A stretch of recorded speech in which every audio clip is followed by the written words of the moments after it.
bonjour à tous. Donc, je suis storyteller immersif. Donc, je pense que le storytelling est quelque chose que vous devez connaître dans le sens où, à l'heure actuelle, beaucoup de publicités mettent en scène l'ADN d'une marque au moyen d'une jolie histoire qui est partagée sur YouTube. On voit beaucoup, en fait, c'est très présent aux États-Unis depuis plusieurs années.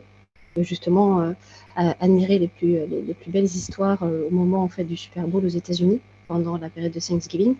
Donc, le storytelling, c'est utiliser, raconter une histoire afin de renforcer et d'intensifier la communication d'une société et d'une marque.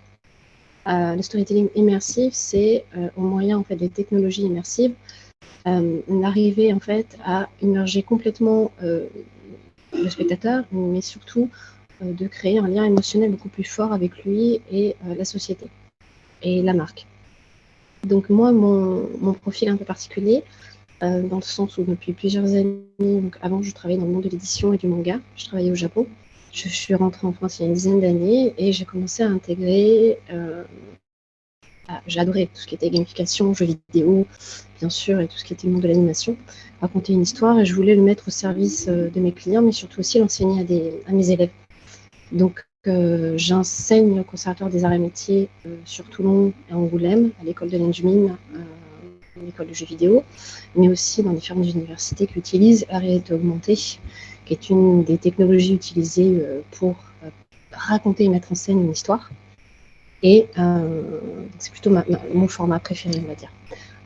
Je ne dis pas que je n'aime pas la VR ou la XR, mais c'est vrai que la réalité augmentée, pour moi, est un terrain très intéressant.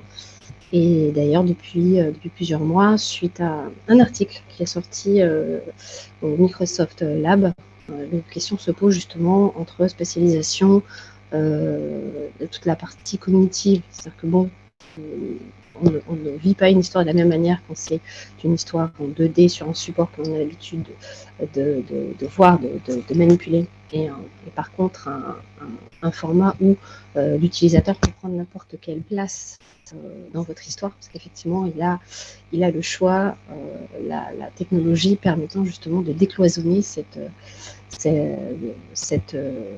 problème de la localisation du spectateur.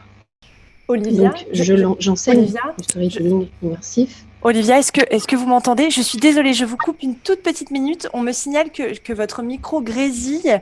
Je ne sais pas si ça vient des écouteurs ou de votre ordinateur. Non, je ne peux rien changer. C'est mes écouteurs et mon ordinateur. Je ne peux rien bouger, malheureusement. Ok. Et sans écouter les écouteurs, c'est possible? Enfin, sans utiliser les écouteurs, c'est possible de Non, votre côté? non. Comme je vous ai dit, j'étais en cours jusqu'à midi et là, malheureusement, je ne peux pas trop. Ok. Enlevez les écouteurs. Bon, bah, on va essayer d'écouter comme ça. Je Voilà, vous laisse désolée. continuer. Donc, où j'en étais? Ah, oui. Donc, j'enseigne le storytelling immersif et donc l'art de raconter une histoire et d'intégrer cette histoire dans différents formats, donc des formats maintenant immersifs, mais que vous pouvez justement vivre, que ce soit voir sur un site internet, une application mobile, donc notamment les applications mobiles en réalité augmentée que vous avez peut-être dû voir ou tester pour ceux qui ont des enfants.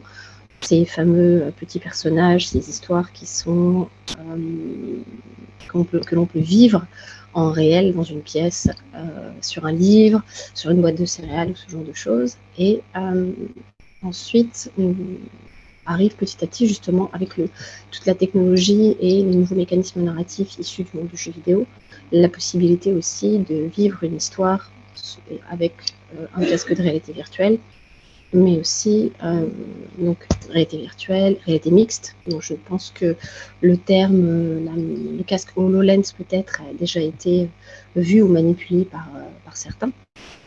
Le HoloLens, la dernière fois que j'ai fait une expérience avec, c'était au Jardin des Plantes pour l'exposition les animaux disparus cet été. C'est assez intéressant, ça vous permettait d'entrer en interaction avec des animaux que nous ne pouvons plus voir, d'où le titre de l'exposition. Et la seule chose qui manquait pour moi à l'époque, c'était effectivement une histoire. Donc vous allez me dire, une histoire, c'est pas si évident, dans le sens où pas toutes les marques, pas toutes les sociétés ont de quoi créer une histoire. Bien, détrompez-vous, le storytelling, à la base, peut être très intéressant et efficace pour porter donc un message. Si la société, donc j'ai un exemple dans le sens où il y a cela 2 ans, nous avions été contactés à l'époque par un domaine qui voulait travailler un message sur l'eau, c'est-à-dire faire en sorte que le public puisse comprendre au travers d'une expérience narrative le travail, les efforts de ce domaine en Provence pour assurer une qualité d'eau irréprochable, mais aussi une attention toute particulière, comprendre tout le travail qui a été fait par l'équipe pour soigner la nature et prendre soin du domaine dans lequel ils fabriquaient leur vin, qui bien sûr avait été accessible pour un certain coût. Donc il nous a été demandé de transformer ce message et de l'intégrer dans une histoire originale pour les enfants âgés entre 6 et 9 ans. Nous avons travaillé avec une illustratrice jeunesse. Nous avons créé ce petit personnage autour d'un petit renard qui était fait d'eau et qui vivait une aventure dans les vignes, et nous avons créé tout un parcours dans le domaine, des dessins en fait qui présentaient 6 parties de l'histoire, où les enfants avec leur tablette pouvaient révéler en fait toutes les animations. Je préfère le mot révéler. Ils pouvaient déclencher toutes les animations des 6 illustrations. Et pour chaque illustration, il y avait une animation, un jeu, une interaction avec ce petit renard qui permettait justement de passer ce message autour de l'eau, de jouer autour de l'eau et d'arriver aussi à transmettre des connaissances sur la biodiversité du domaine et sur l'importance de l'eau dans le monde du vin, bien sûr, pour faire du vin, mais aussi pour la nature et la zone en fait provençale où se situait le domaine. Donc avec cette histoire, nous avons cette première expérience il y a 2 ans, nous avions réussi à matérialiser, à créer une expérience émotionnelle forte. Et c'est ça qu'apporte au départ le storytelling, c'est de créer un lien émotionnel. Mais l'avantage d'y intégrer l'immersif, que ce soit de la technique donc de la réalité augmentée, mixte, ou avec la possibilité d'interagir, que ce soit sur une tablette. Alors c'est plus délicat bien sûr d'avoir un casque de réalité virtuelle dans les vignes, je le conçois tout à fait. Mais il est vrai que par exemple pour un magasin, quand vous réalisez un workshop ou effectivement un lounge avec de la réalité virtuelle, est toujours plus intéressant d'essayer d'intégrer une histoire pour justement ne pas juste montrer quelque chose, mais placer un message dans ce scénario autour d'un produit et arriver justement à créer quelque chose de plus que le spectateur, le public puisse justement s'attacher à tout ce que vous lui apportez, à cette value proposition, l'ADN de votre marque qui se matérialise tout autrement. Je prends toujours l'exemple avec mes élèves de ces vidéos qui ont été réalisées par Ikea, où l'on voit un jeune homme qui reçoit un coup de téléphone et où il sait qu'on l'invite pour aller danser samedi soir, et on s'attend tous à la fin, bien sûr, que ce soit une jeune fille qui aille danser avec lui, et tout autrement, c'est sa grand-mère. Donc, et tout le message, c'est 1 minute 20 d'histoire où, pendant cet échange, cet apprentissage de la danse, on présente les différents, le matériel et tous les accessoires d'IKEA, mais d'une façon tout à fait anodine. Ces accessoires font partie de notre histoire, ce sont des personnages secondaires.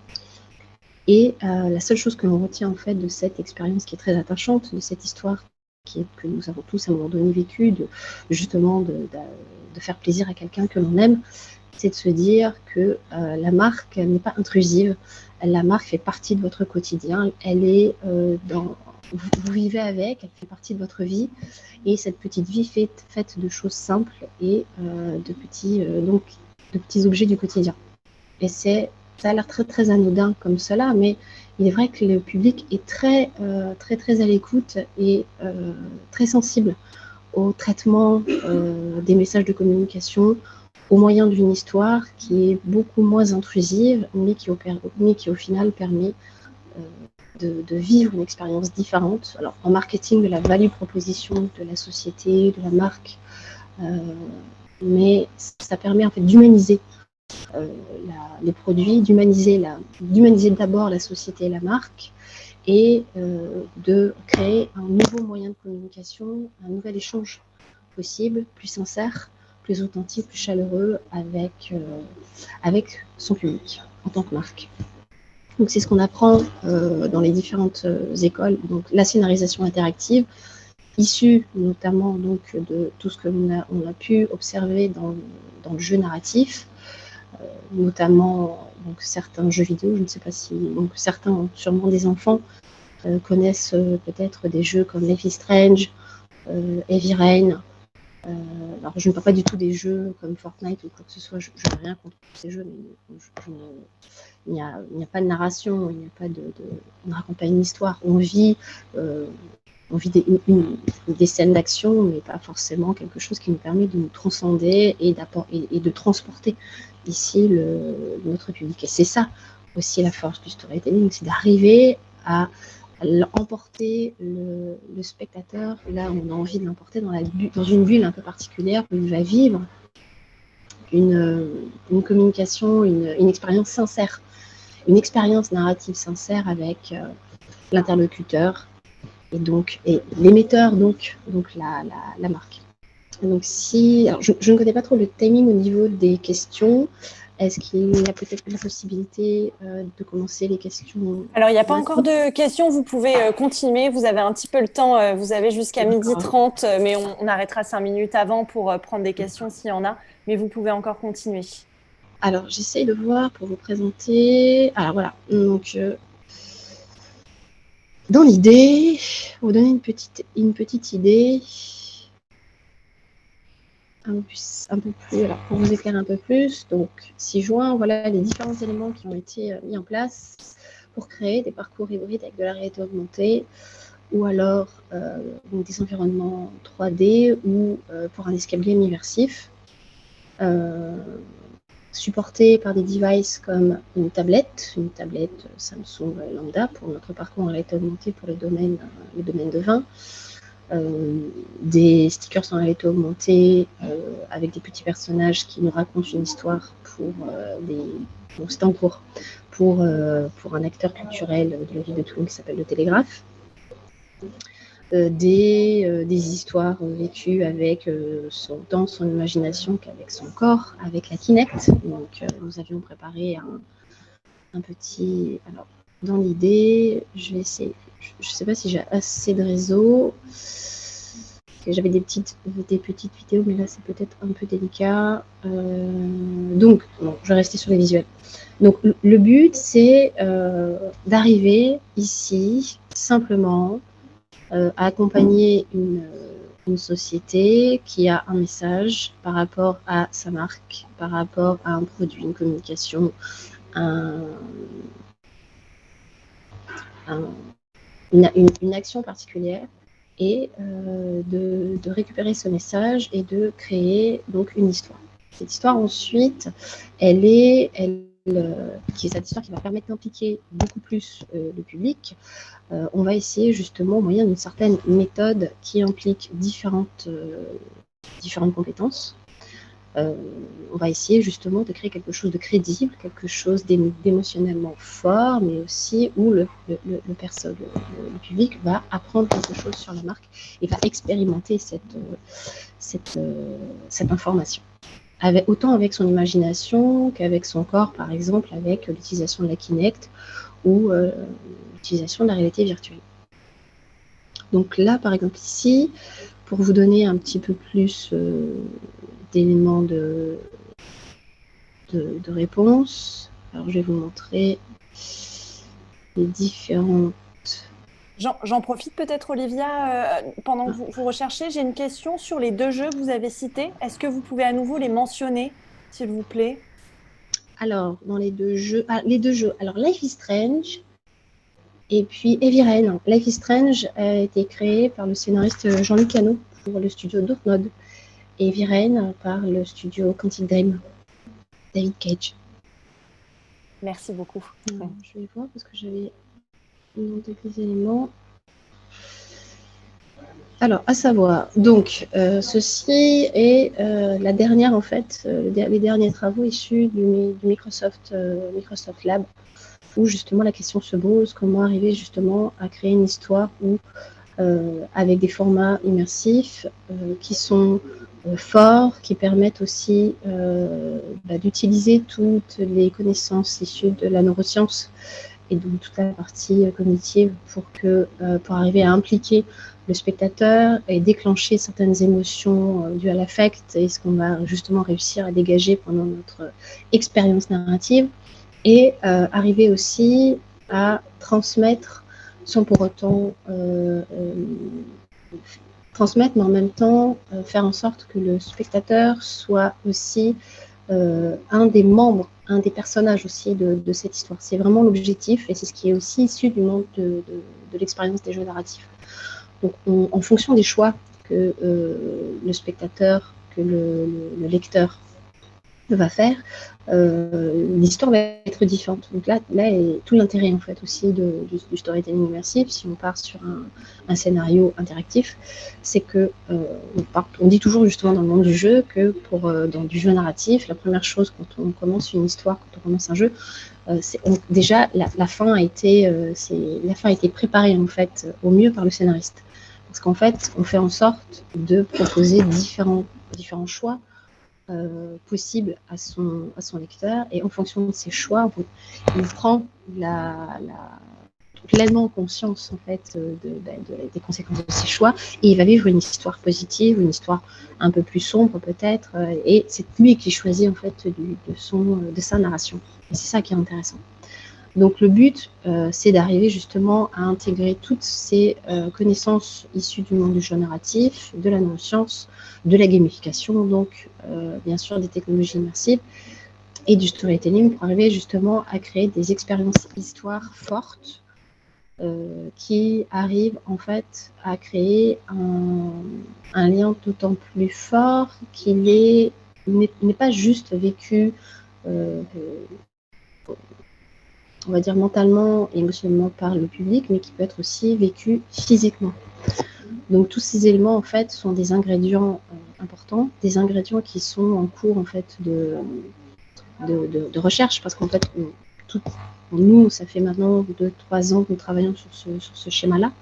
Nous abordons maintenant le monde du luxe nous a demandé justement de nous poser sur cette question pour essayer d'innover et de créer une nouvelle expérience intéressante, une expérience utilisateur pour justement les métaverses et de proposer quelque chose d'autre que juste de transposer un objet dans un univers, mais créer une expérience autre pour ces objets, leur donner d'autres buts. Et c'est en cela aussi toute la recherche et les expérimentations qui sont faites aussi avec les élèves.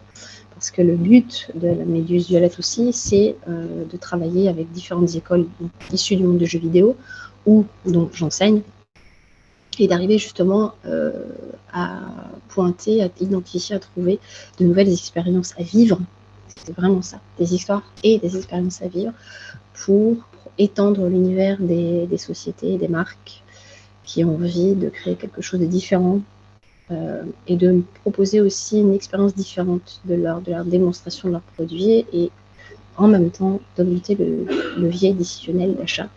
Et l'objectif, bien sûr, mais d'augmenter le levier décisionnel d'achat sans pour autant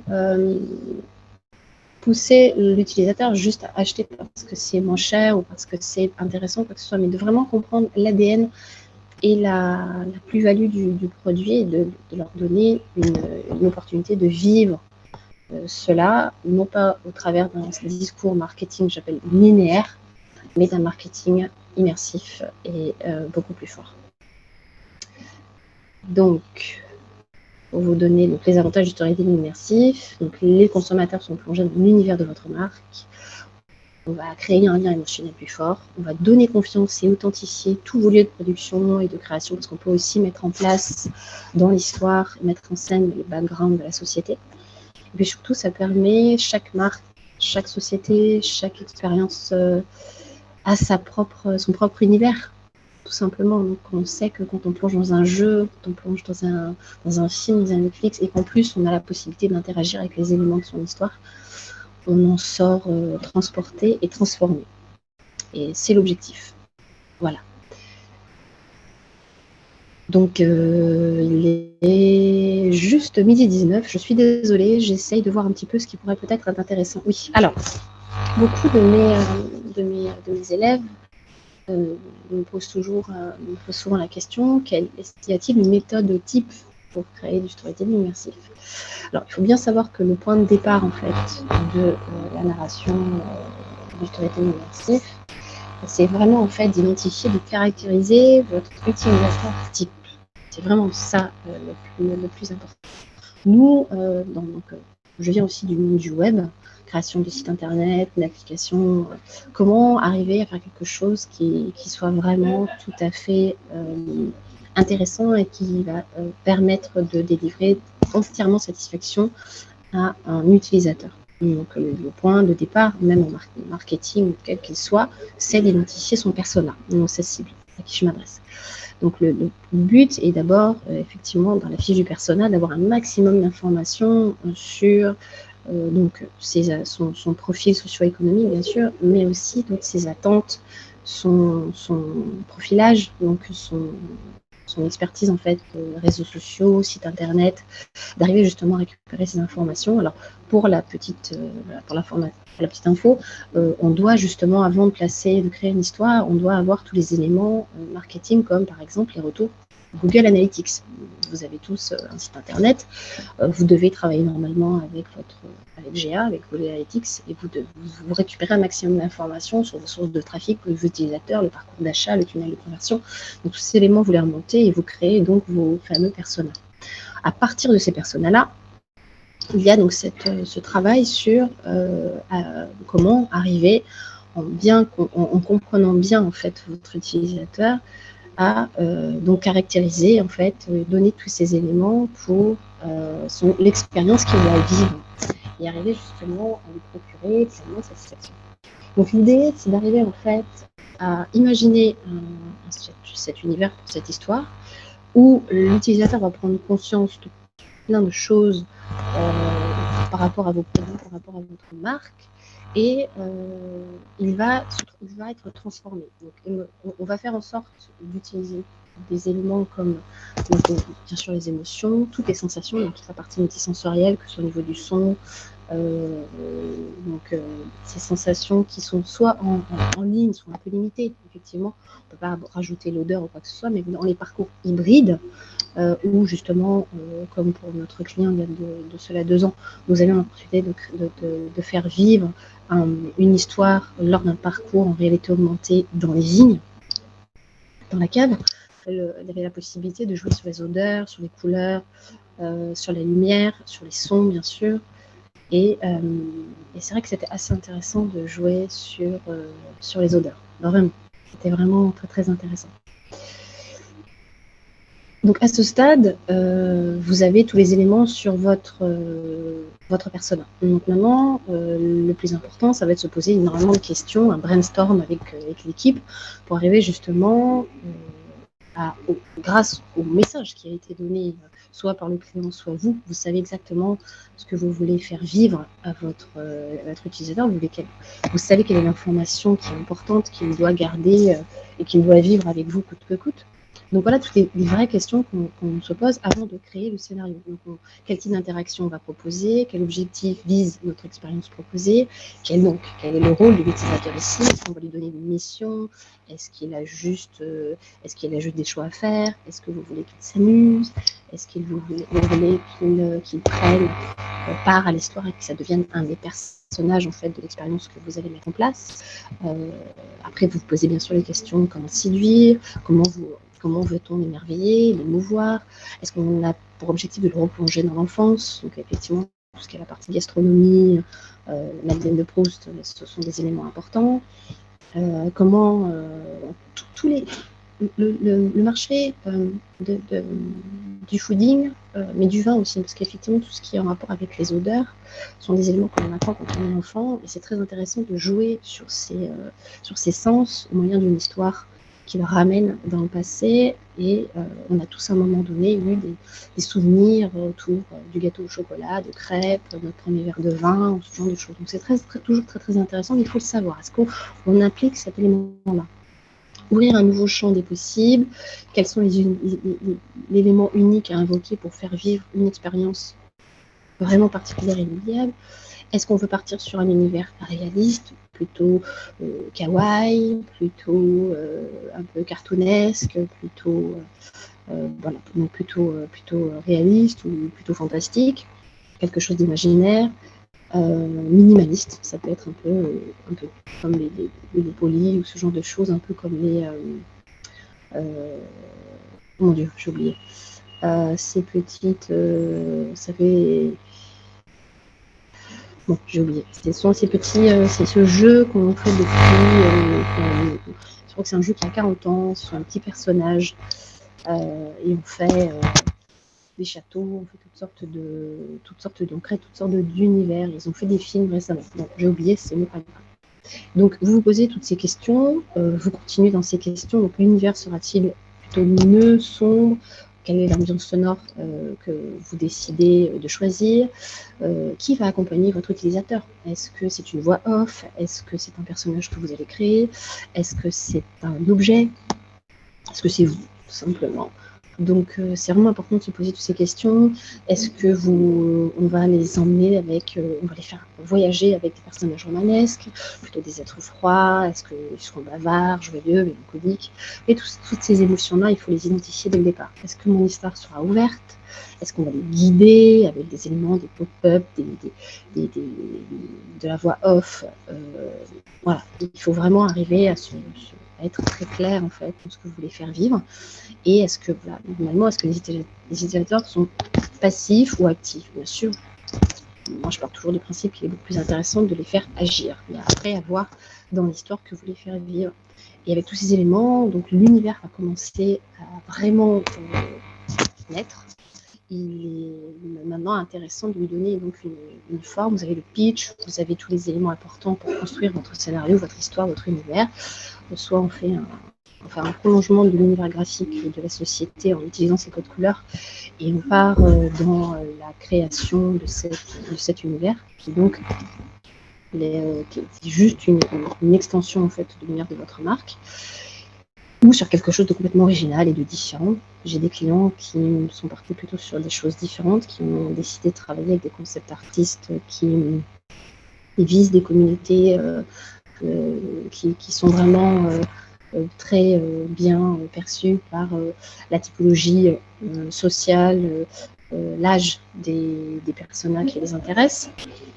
Et cette partie visuelle est très très importante. Vraiment, c'est ce qui va vraiment permettre en fait de faire vivre et de soutenir en fait tout votre projet, et ça va tout simplement lui permettre de se matérialiser dans la réalité. Donc il faut désormais mettre en place un cahier des charges. Donc bien sûr, nous commençons toujours pendant la période de brainstorm avec le fameux cahier des charges dit primitif, où nous lâchons toutes les idées avant de partir sur le cahier des charges fonctionnel qui est plus technique. Un grand moment d'échange autant avec l'équipe technique, mais aussi les artistes, le narrateur, le storyteller et le concept artiste. Et c'est à ce moment-là que nous travaillons donc avec nos collègues qui sont nos référents en neurosciences, qui vont justement nous permettre d'ancrer et de renforcer toutes les actions que nous avons décidé de faire à l'utilisateur afin de faire vivre notre message, donc le fameux message qui est la base, Martine, de notre histoire. Très bien, merci beaucoup Olivia. Je ne sais pas si vous avez terminé, il vous reste une petite minute pour terminer la présentation. Allez, c'est parti.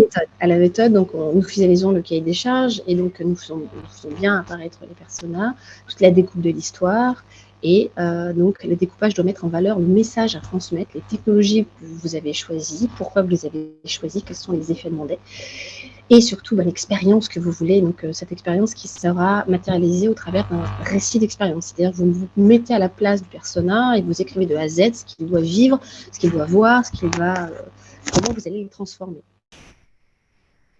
Et à la fin, donc, nous avons un choix, nous avons un format, nous avons un projet ficelé qui, normalement, doit répondre à toutes les attentes et créer quelque chose que vous pouvez après intégrer sur un site internet, que vous pouvez déployer sur une application, que vous pouvez matérialiser autour d'une vidéo en 360 avec des points d'interaction, que vous pouvez aussi matérialiser tout simplement dans un espace réel avec de la projection, du mapping, avec d'autres médias. Le tout est de voir exactement ce que vous voulez faire vivre et ce que vous voulez faire à votre utilisateur pour votre storytelling immersif. Voilà.